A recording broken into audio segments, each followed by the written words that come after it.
Breaking news చూస్తున్నాం మనం. వరంగల్ నడిబొడ్డున బాంబు పేలులు కలకలం రేపాయి. ఆర్టీసీ బస్టాండ్ నిర్మాణ పనుల్లో బాంబులను వినియోగిస్తున్నారు. అయితే ఈ పేలుడు దాటికి రాలెగిరిపడ్డాయి. తాత్కాలిక బస్టాండ్ లో నిలిపి ఉంచిన భూపాలపల్లి డిపో బస్ అద్దాలు ధ్వంసమయ్యాయి. ప్రయాణికులకు కొద్దిలో ప్రమాదం తప్పింది. అయితే పోలీసులు ఇతర అధికారులు చూసి చూడనట్టుంటున్నారని ఆగ్రహాలు వ్యక్తమవుతున్నాయి.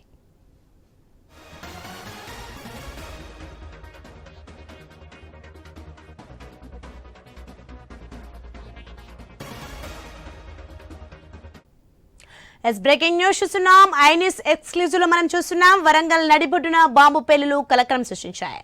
ఆర్టీసీ బస్టాండ్ నిర్మాణ పనుల్లో బాంబులను వినియోగిస్తున్నారు. ఈ పేలుడు ధాటికి రాలెగిరిపడ్డాయి. తాత్కాలిక బస్టాండ్ లో నిలిపి ఉంచిన భూపాలపల్లి డిపో బస్ అద్దాలు ధ్వంసమయ్యాయి. అయితే ప్రయాణికులకు కొద్దిలో ప్రమాదం తప్పింది.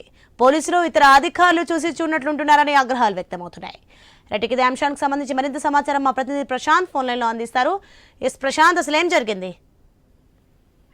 అని వరంగల్లో బాంబుల కలకలంతో ఒక్కసారిగా ఉలికి పడ్డారు. అది ముఖ్యంగా బస్టాండ్ ప్రాంతం కావడంతో అక్కడ ఉన్నటువంటి వేల మంది ప్రయాణికులు ఒక్కసారిగా భయాందోళనకు గురైన ఘటన ఈ రోజు సాయంత్రము వరంగల్ బస్టాండ్ లో చోటు చేసుకుంది. అయితే వరంగల్ బస్టాండ్ ను కూల్చివేసి పునర్నిర్మాణ పనులు ప్రారంభిస్తున్నారు. అయితే అదంతా కూడా గుట్ట ప్రాంతం కావడంతో మధ్యాహ్నం సమయంలో, ఈవినింగ్ సమయంలో కొన్ని ఎలాంటి నిషేధాజ్ఞతలు లేకుండా, ఎలాంటి నియమాలు పాటించకుండానే అక్కడ నిర్మాణ సంస్థకు సంబంధించిన వారు బాంబులు పేల్చడంతో ఒక్కసారిగా అక్కడ ప్రయాణికులు ఆందోళనకు గురయ్యారు. అంతేకాకుండా అక్కడ భూపాలపల్లి డిపోకు సంబంధించినటువంటి బస్సు ప్రయాణికుల కోసం అక్కడ వేచి ఉన్న సమయంలో ఈ యొక్క బాంబు పేలుడు జరగడంతో ఒక్కసారిగా బస్సు అద్దాలు కూడా ధ్వంసం కావడంతో ఇటు ప్రయాణికులతో పాటు అటు చుట్టుపక్కల ఉన్న వ్యాపారస్తులు, ప్రజలు అందరూ ఒక్కసారిగా ఆందోళనకు గురైన ఘటన ఈ రోజు వరంగల్ బస్టాండ్ లో చోటు చేసుకుంది. సోని, దీంతో అయితే ఒక్కసారిగా అక్కడ ఒక భయాందోళన వాతావరణం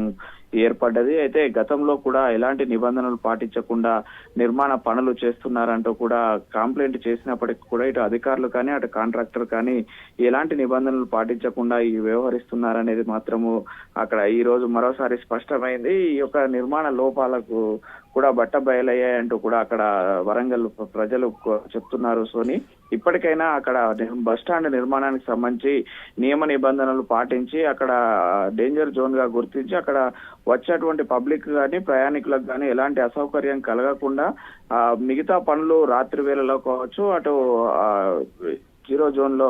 జీరో టైంలో కావచ్చు, అటువంటి పనులు చేసుకోవాలని కూడా నిబంధనలు ఉన్నప్పటికీ కూడా నిబంధనలకు తిలోదాకాలు ఇచ్చి ఇలా కాంట్రాక్టర్లు వ్యవహరించడం వల్లే ఈ రోజు ఇటు బస్సు అద్దాలు ధ్వంసం కావచ్చు, అటు ప్రయాణికులు భయాందోళన కావచ్చు, నగరంలో ఒక్కసారిగా ఉలికిపడ్డ ఘటన చోటు చేసుకుంది. Soni. Okay right, thanks for the information Prashanth.